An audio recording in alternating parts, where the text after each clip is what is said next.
امید ہے آپ سب خیریت سے ہوں گے۔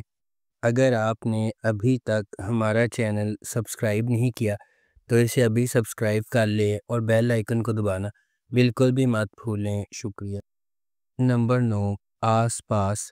آس پاس محبت، قربانی اور رشتوں کے اندر کی جد و جہد کی کہانی ہے جنہیں ہم اکثر قدر کی نگاہ سے دیکھتے ہیں۔ عرشیہ ایک مضبوط، خواہش مند نوجوان خاتون اپنے ٹوٹے ہوئے خاندان کو دوبارہ جوڑنے کے لیے پرعزم ہے۔ جب اس کے والد نے انہیں چھوڑ دیا تھا، دیر اثنا ڈاکٹر سہم ایک سرشار پیشہ ور اپنا بوجھ خود اٹھائے ہوئے اس کے ساتھ راستے عبور کرتے ہیں۔ اپنی بے لوثی سے جکڑے ہوئے وہ ایک ایسے سفر کا آغاز کرتے ہیں جہاں خاندان کے لیے ان کی عقیدت کا امتحان لیا جاتا ہے اور ان کی اپنی خوشیوں کو لائن میں رکھا جاتا ہے۔ کیا عرشیہ اپنے خاندان کو دوبارہ ساتھ لانے میں کامیاب ہو جائے گی؟ ڈاکٹر سہم اور عرشیہ کو کن چیلنجز کا انتظار ہے؟ کیا ان کے درمیان محبت پھوٹ سکتی ہے؟ اس ڈرامے کو جیو انٹرٹینمنٹ پر نشر کیا گیا۔ نمبر 8، من مست ملنگ۔ من مست ملنگ ایک محبت کی کہانی ہے جو دو خاندانوں کے سفر کا پتہ دیتی ہے جو ایک بار اپنے بچوں کی انگیجمنٹ کی وجہ سے ایک دوسرے کے قریب ہو جاتے ہیں اور ایک ہی واقعے کی وجہ سے ایک دوسرے کے دشمن بن جاتے ہیں۔ جیسے جیسے کہانی سامنے آتی ہے، کبیر اور ریا، سابق منگیتر جو دشمن بن گئے تھے، قریب ہونے لگتے ہیں اور آخر کار محبت میں پڑ جاتے ہیں۔ ان کی محبت کی کہانی کو اپنے جھگڑے والے خاندانوں کو متحد کرنے کے چیلنج کا سامنا ہے، کیونکہ وہ اپنی محبت کو تمام مشکلات کے خلاف کامیاب بنانے کی کوشش کرتے ہیں۔ اس ڈرامے کو عبداللہ قادوانی اور اسد قریشی نے پروڈیوس کیا ہے۔ علی فیضان نے اسے ڈائریکٹ کیا ہے اور نورہ مخدوم نے اس ڈرامے کو لکھا ہے۔ اس ڈرامے کو جیو انٹرٹینمنٹ پر نشر کیا گیا۔ نمبر 7، موہرا۔ موہرا ایک طاقتور کہانی ہے کہ کس طرح انا اور لالچ لوگوں کو اندھا کر سکتا ہے اور انہیں صحیح اور غلط کے درمیان فرق کو بھلا سکتا ہے۔ فخر یا پیسے کے لیے کیا گیا ایک فیصلہ معصوم لوگوں کی زندگیوں سمیت کئی زندگیاں بدل سکتا ہے۔ علیزے ایک پراعتماد اور ذہین لڑکی ہے جو اپنی ماں اور بہن انوشے کے ساتھ رہتی ہے، اگرچہ ان کا تعلق ایک نچلے متوسط طبقے کے پس منظر سے ہے۔ علیزے اپنے پاس جو کچھ ہے اس سے خوش ہے اور اپنی بہن کے ساتھ مضبوط رشتہ رکھتی ہے۔ دوسری طرف ہمدانی خاندان ہے۔ فرید اور ارمین اپنے بچوں حمزہ، سکندر اور نمرہ کے ساتھ رہتے ہیں۔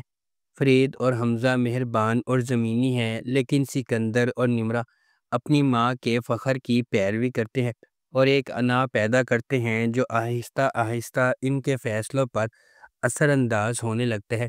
ایک غیر متوقع سانحے نے علیزے کو ہلا کر رکھ دیا، اسے ہمدانی خاندان کے خلاف انتقام کی راہ پر گامزن کر دیا۔ اس ڈرامے کو جیو انٹرٹینمنٹ پر نشر کیا جا رہا ہے۔ نمبر 6، شیر۔ شیر عزائم، محبت اور قربانی کی ایک گہری کہانی ہے۔ ایک ایسے شہر کے پس منظر میں ترتیب دی گئی ہے جو کبھی نہیں سوتا ہے۔ لاجواب دانش تیمور جس کی طاقت اور موجودگی ہر سین کو حکم دیتی ہے، اور غیر معمولی سارہ خان جو ہر جذبات میں جان ڈالتی ہے۔ ڈرامہ دو پرعزم روحوں شیر زمان اور ڈاکٹر فجر کی پیروی کرتا ہے۔ دونوں اپنے ماضی سے داغدار لیکن غیر متزلزل خوابوں کے ذریعے ایندھن بنے ہوئے وہ دھوکہ دہی، دل ٹوٹنے اور بے رحم عزائم سے لڑتے ہیں۔ جیسا کہ قسمت انہیں ایک ساتھ باندھتی ہے، انہیں اپنے خوابوں کا پیچھا کرنے یا اپنی نازک محبت کی حفاظت کے درمیان انتخاب کرنا پڑتا ہے۔ شیر ان قربانیوں کی کھوج کرتا ہے جو کامیابی سے مانگی جاتی ہیں اور زندگی کی مشکل ترین آزمائشوں پر قابو پانے کے لیے درکار لچک، امید، نجات اور انسانی روح کی اٹوٹ طاقت کی ایک طاقتور کہانی پیش کرتی ہے۔ اس ڈرامے کو ARY ڈیجیٹل پر نشر کیا جا رہا ہے۔ نمبر 5، پرورش۔ جب محبت کنٹرول کی طرح محسوس کرنے لگے تو کیا ہوتا ہے؟ جب آپ کے والدین کے خواب آپ کے خوابوں سے ٹکرا جاتے ہیں تو کیا ہوتا ہے؟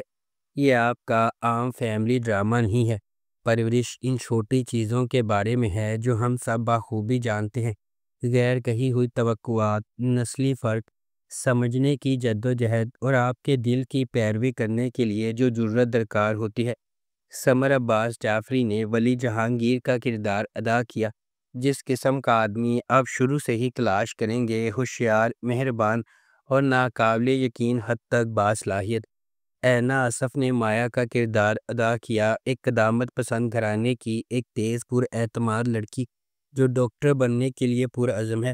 ولی اور مایا مختلف جہانوں سے آتے ہیں، لیکن کسی نہ کسی طرح قسمت انہیں ایک ساتھ لاتی ہے، اور جب ایسا ہوتا ہے تو سب کچھ بدل جاتا ہے۔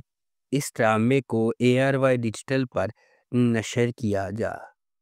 نمبر 4، بریانی۔ بریانی ایک متحرک لڑکی کی کہانی بیان کرتا ہے جو ایک متحرک دیسی گھرانے میں محبت، خاندانی دباؤ اور روایات کو آگے بڑھاتی ہے۔ وہ یونیورسٹی میں ایک سادہ، فرمانبردار لڑکے سے ملتی ہے اور ان کا رومانس مزاحیہ موڑ اور دلی لمحات کے ساتھ کھلتا ہے۔ دنیا پور کی المناک محبت کی کہانی کے برعکس، یہ ڈرامہ ایک صحت مند، محسوس کرنے والے اچھے تجربے کا وعدہ کرتا ہے۔ شائقین مزاحیہ، رومانٹک اور پاکستانی ثقافت کی گرم جوشی سے بھرپور خوشگوار اختتام کے لیے پرجوش ہے۔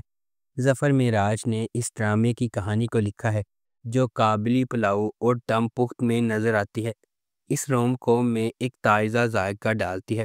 اس ڈرامے کی مرکزی کاسٹ میں رمشا خان اور خوشحال خان شامل ہیں۔ اس ڈرامے کو ARY ڈیجیٹل پر نشر کیا گیا۔ نمبر 3، معصوم۔ معصوم ایک پاکستانی رومانٹک ڈرامہ ٹیلی ویژن سیریز ہے۔ اس ڈرامے کو کنٹینٹ لائن نے لکھا ہے، برکت صدیقی نے اسے ڈائریکٹ کیا ہے۔ برکت صدیقی اور MD پروڈکشنز نے اس ڈرامے کو پروڈیوس کیا ہے۔ اس ڈرامے کی مرکزی کاسٹ میں سونیا حسین، میکال ذوالفقار، عمران اشرف، سدرا نیازی، وسیم عباس، نوین نقوی، شائستہ جبین، ابو ہریرہ اور دیگر شامل ہیں۔ اس ڈرامے کو ہم ٹی وی پر نشر کیا جا رہا ہے۔ نمبر 2، رسم وفا۔ رسم وفا ڈرامے کی کہانی ایک تباہ کن نقصان کے بعد دو روحیں اپنی ٹوٹی ہوئی دنیا کا احساس دلانے کے لیے جدوجہد کرتی ہیں۔ جیسے جیسے یادیں ٹکراتی ہے اور جذبات آپس میں ملتے ہیں، وہ معنی تلاش کرتے ہیں جو باقی ہے۔ یہ محبت کے غم اور شفا کی ایک پرجوش کہانی ہے، امید اور تعلق تلاش کرنے کی جب باقی سب کچھ چھن گیا ہو۔ اس ڈرامے کو پرمیش آڈیوال نے ڈائریکٹ کیا ہے۔ نادیہ احمد نے اس ڈرامے کو لکھا ہے اور محمد جرجیز سیجا نے اس ڈرامے کو پروڈیوس کیا ہے۔ اس ڈرامے کی مرکزی کاسٹ میں ارسلان خان، ہنا چودھری، عمر عالم اور دیگر شامل ہیں۔ اس ڈرامے کو ARY ڈیجیٹل پر نشر کیا جا رہا ہے۔ نمبر 1، شیریں فرحات۔ شیریں فرحات ایک رومانٹک ڈرامہ ٹیلی ویژن سیریز ہے جو 1960 اور 1970 کی دہائی میں ترتیب دیا گیا ہے۔ اس ڈرامے کو علی معین نے لکھا ہے۔ اسد ممتاز ملک نے اس ڈرامے کو ڈائریکٹ کیا ہے۔ مومل پروڈکشنز اور MD پروڈکشنز نے اس ڈرامے کو پروڈیوس کیا ہے۔ اس ڈرامے کی مرکزی کاسٹ میں فرحان سعید، کنزہ ہاشمی، راشد فاروقی، سلیم معراج، علی طاہر، عرفان موتی والا، کنول خان، علی سکندر، رانا ماجد، حیدر شاہ اور نیہا شامل ہیں۔ اس ڈرامے کو ہم ٹی وی پر نشر کیا گیا۔ اگر آپ کو ہماری یہ ویڈیو پسند آئی ہے تو اسے لائک کریں، شیئر کریں اور ہمارے چینل کو سبسکرائب کرنا بالکل بھی مت بھولیں۔ آپ کا بہت بہت شکریہ۔